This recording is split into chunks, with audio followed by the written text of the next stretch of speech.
E no Jornal Brasil Atual nós vamos conversar agora com o professor de Ciência Política da Universidade Estadual do Ceará, o professor Manuel Domingos Neto, que também é doutor em História pela Universidade de Paris. Muito bom dia, professor Manuel, seja muito bem-vindo aqui no Jornal Brasil Atual. Tudo bem com o senhor? Uma grande satisfação conversar com você e com todos os que acompanham esse canal. Alegria nossa também nesse dia da proclamação da República, professor Manuel Domingos Neto. Vamos falar sobre a história que as Forças Armadas estão escrevendo sobre o governo Bolsonaro. O senhor escreveu aqui um artigo em que o senhor fala, inclusive, resumindo, que pelas armas o Brasil não sustenta a política externa soberana e nada disso angustia os generais brasileiros. O que leva o senhor a fazer uma afirmação como essa, professor? É a nossa incapacidade de dissuadir inimigos, eventuais inimigos, né? Não temos inimigos, mas poderemos tê-lo à medida em que a política externa demanda posicionamentos objetivos, acordos, parcerias. Alguém pode se aborrecer. E em se aborrecendo, não temos condições de sustentar o nosso posicionamento em política externa através da força. A Força Armada serve exatamente isso, para preservar a capacidade do Estado de segurar suas posições externas. Deveria servir, não obstante, as nossas forças, as forças do Estado brasileiro, estão mais voltadas, mais inquietas para a intervenção interna. Estão sempre à caça de inimigos, né? E conflitos internos, estão sempre à caça de presença na condução dos negócios políticos. E até mesmo como nós estamos assistindo, lamentavelmente, hoje, nessa data de proclamação da República, um verdadeiro atentado à ideia contida na proclamação de 15 de novembro de 1888. A proclamação era de um novo regime, a República, que ensejasse a soberania popular. A soberania popular é o quê? O respeito à voz da maioria. Não obstante, hoje nós assistimos pelo Brasil afora manifestações de pedidos de intervenção militar. Intervenção militar. Ou seja, a quebra da República, a instauração da tirania, a negação da soberania popular e, ao mesmo tempo, o achincalhamento dos instrumentos armados. Esse pessoal que vai para os quartéis está aí hoje se manifestando. Eu acho que a última tentativa da ultradireita de levar na marra, esse pessoal ele ofende a honra militar, porque Forças Armadas não são instrumentos, não podem ser instrumentos para negar a soberania popular. Estamos saindo de uma eleição, temos um presidente consagrado, interna e externamente, e não obstante, há esses grupelhos aí, coordenados, mantidos pela força da grana de ninguém sabe quem, tentando essa desesperada saída. São baderneiros, desrespeitosos das instituições e desrespeitosos da opinião da maioria dos brasileiros. Eu queria saber a sua opinião, professor, sobre essa nota conjunta, não do Ministério da Defesa, mas dos chefes das armas, né, do Exército, da Marinha e da Aeronáutica, sobre essas mobilizações que estão sendo financiadas por grupos golpistas. Como é que o senhor avalia essa nota que foi divulgada no início da semana passada? Olha, isso revela bem a degradação institucional. Esses homens deveriam estar se sentindo ofendidos, como é de fato o que ocorre, né?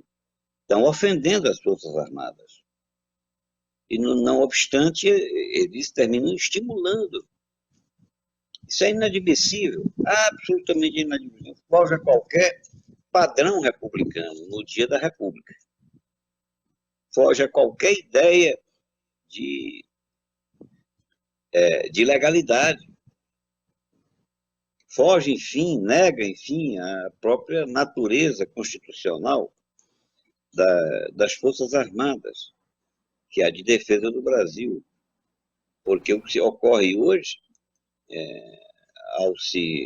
no dia da República, ao se pedir intervenção armada, é um verdadeiro atentado à pátria. É uma covardia. Sabe? É uma covardia. Agora, pois não, professor. O povo não tem armas. O povo tem voto. O povo tem voto. Não dá para confrontar as armas, pagas inclusive pelo povo, com as urnas. É a negação completa da dignidade republicana. Agora, professor, como é que o senhor avalia esse retorno desses militares que foram colocados em diversos cargos administrativos, aparelhando diversas áreas, inclusive da área da saúde, que é a mais bizarra de todas, com o resultado que a gente conhece, a partir da atuação do general Pazuello?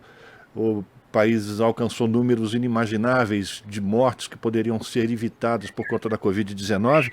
Como é que o senhor avalia esse retorno desses militares para a caserna, para os quartéis, para as funções para as quais o Estado paga soldos a essas pessoas? Como é que o senhor avalia que vai se dar esse processo nesse governo de transição e também o retorno de um Ministério da Defesa para o controle civil? Olha, eu não creio que esse seja a grande questão. Há que se observar o seguinte: a maioria desses oficiais, eles são da reserva. Alguns, certamente, poderão, inclusive, continuar, porque é normal, numa república, o aproveitamento de certa capacidade técnica dos militares, né, em diversos setores. Mas o absurdo é o que foi feito, a ocupação da máquina governamental. Isso não vejo com dificuldade isso, porque os comandantes, os da ativa, saberão muito bem que se trata de um direito consagrado. O presidente Lula foi eleito. Se não puder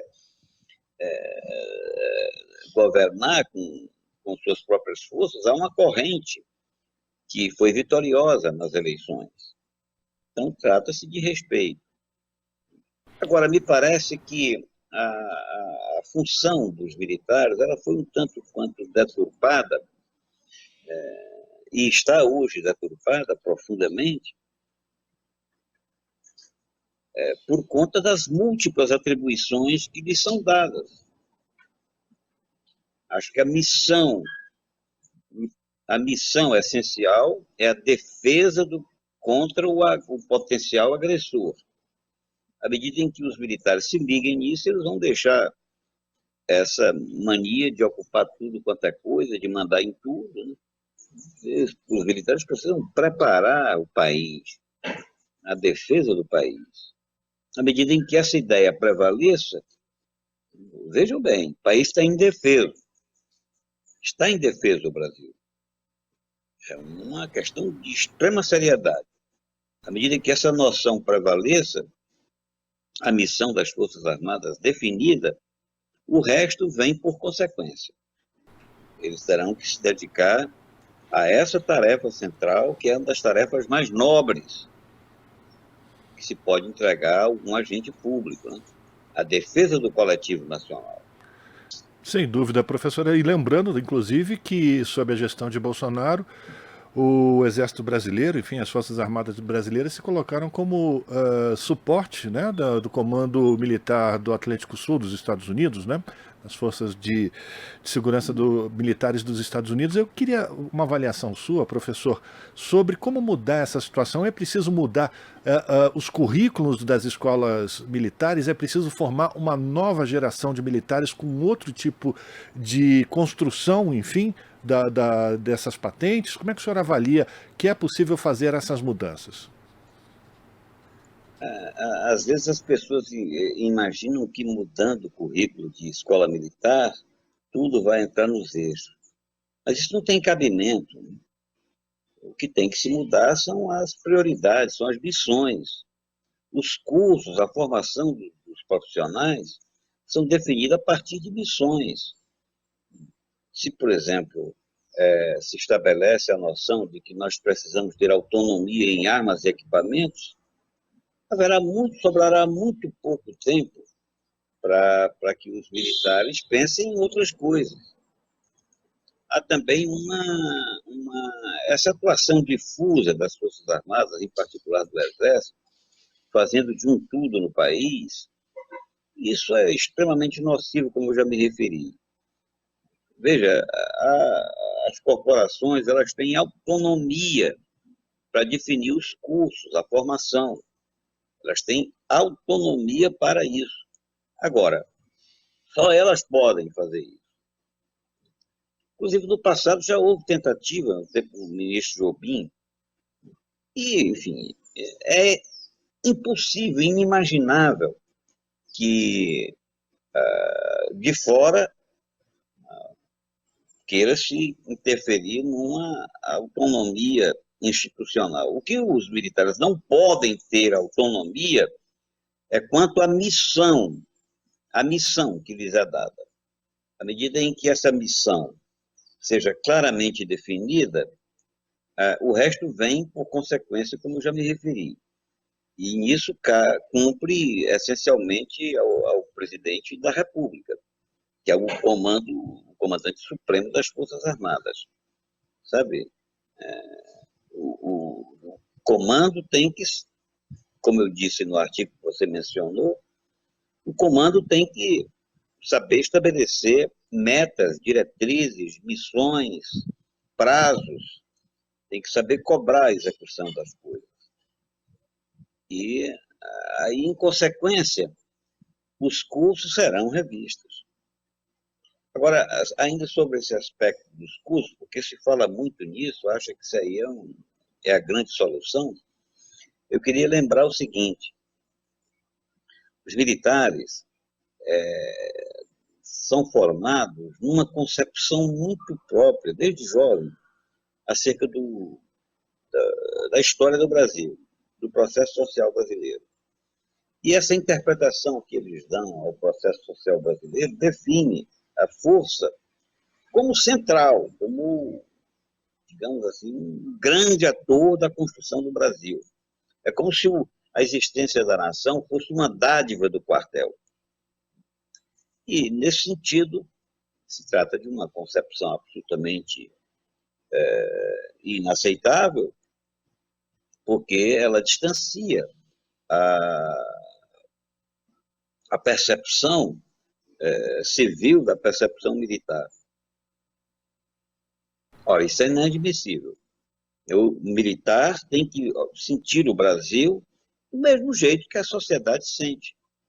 Tem que perceber, perceber a sociedade tal como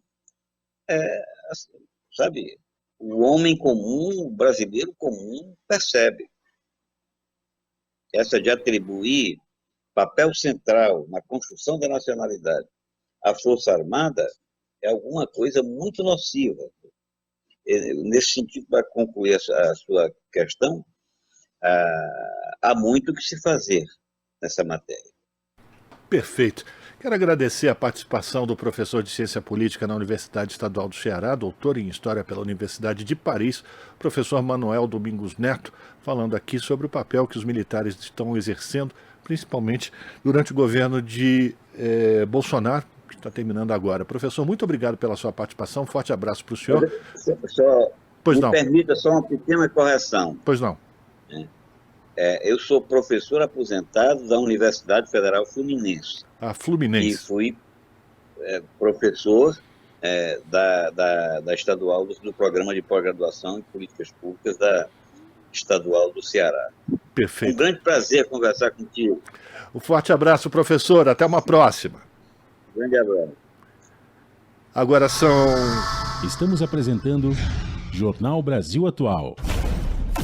As notícias que os outros não dão.